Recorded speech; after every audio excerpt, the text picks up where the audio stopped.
शीर्षक नन्हा दीपक और जादुई जंगल। एक छोटे से गांव में दीपक नाम का एक नन्हा लड़का रहता था। दीपक बहुत ही जिज्ञासु और साहसी था। उसे नई नई चीजें खोजने का बहुत शौक था। गांव के लोग उसे प्यार से नन्हा खोजी कहते थे। दीपक का घर जंगल के पास था। उस जंगल के बारे में गांव में एक अजीब सी कहानी मशहूर थी। लोग कहते थे कि उस जंगल में जादू है। वहां बोलने वाले जानवर रहते हैं और एक रहस्यमयी झरना है जो किसी की भी इच्छा पूरी कर सकता है। लेकिन गांव वाले उस जंगल में जाने से डरते थे। एक दिन दीपक अपनी माँ से बोला, माँ, क्या सच में जंगल में जादू है? माँ मुस्कुराकर बोली, लोग तो यही कहते हैं बेटा, लेकिन वहां जाना सुरक्षित नहीं है। अगले दिन सुबह सुबह उसने तय किया कि वो जंगल जाकर खुद सच्चाई पता करेगा। सुबह की ठंडी हवा चल रही थी। सूरज की किरणें पेड़ों के बीच से चमक रही थी। दीपक धीरे धीरे जंगल की तरफ बढ़ने लगा। जंगल के अंदर जाते ही उसे अजीब अजीब आवाजें सुनाई देने लगी। अचानक एक पेड़ के पीछे से आवाज आई, अरे रुको, तुम कौन हो?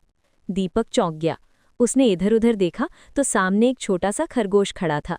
लेकिन वो साधारण खरगोश नहीं था, वो बात कर रहा था। दीपक हैरान होकर बोला, अरे तुम बोल सकते हो? खरगोश हंसकर बोला, हाँ, इस जंगल में सभी जानवर बोल सकते हैं। मेरा नाम चिंकू है। तुम यहाँ क्यों आए हो? दीपक ने कहा, मैं जादुई झरने को देखने आया हूँ। चिंकू थोड़ा गंभीर हो गया। वहां जाना आसान नहीं है, रास्ते में कई मुश्किलें हैं। दीपक ने हिम्मत से कहा, मैं डरता नहीं हूँ। चिंकू मुस्कुराया, ठीक है, मैं तुम्हारी मदद करूंगा। दोनों जंगल के अंदर आगे बढ़ने लगे।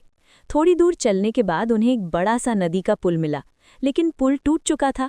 दीपक उदास होकर बोला, अब हम कैसे पार करेंगे? तभी ऊपर से एक तोता उड़कर आया। उसका नाम मिट्ठू था। उसने कहा, अगर तुम लोग मिलकर काम करो तो रास्ता निकल सकता है। फिर चिंकू, मिट्ठू और दीपक ने मिलकर लकड़ियां इकट्ठी की और एक छोटा सा पुल बना लिया। थोड़ी मेहनत के बाद वे नदी पार कर गए। आगे बढ़ते ही जंगल और भी घना हो गया। तभी अचानक झाड़ियों में से एक बड़ा भालू निकल आया। दीपक थोड़ा डर गया, लेकिन भालू ने मुस्कुराते हुए कहा, डरो मत, मेरा नाम भोलू है। मैं इस जंगल का रक्षक हूँ। दीपक ने अपनी पूरी कहानी भोलू को बताई। भोलू ने कहा, अगर तुम्हारा दिल सच्चा है तो झरना जरूर मिलेगा। भोलू भी उनके साथ चल पड़ा। अब चारों दोस्त जंगल के अंदर गहराई में पहुंच गए। कुछ देर बाद उन्हें एक चमकती हुई रोशनी दिखाई दी। वहां एक सुंदर झरना बह रहा था। पानी इतना साफ था कि उसमें इंद्रधनुष जैसा रंग दिखाई दे रहा था। दीपक खुशी से बोला, वाह, यही जादुई झरना है। तभी झरने के पास एक बूढ़ा कछुआ दिखाई दिया। उसका नाम तात्या था। उसने धीरे से कहा, जो भी यहाँ आता है उसे अपनी इच्छा बताने से पहले एक सवाल का जवाब देना होता है। दीपक ने सिर हिलाया। पूछिए, कछुए ने पूछा। दुनिया में सबसे बड़ी ताकत क्या है? दीपक कुछ देर सोचने लगा, फिर बोला, सबसे बड़ी ताकत दोस्ती और मदद करने की भावना है। कछुआ मुस्कुराया, तुमने सही जवाब दिया।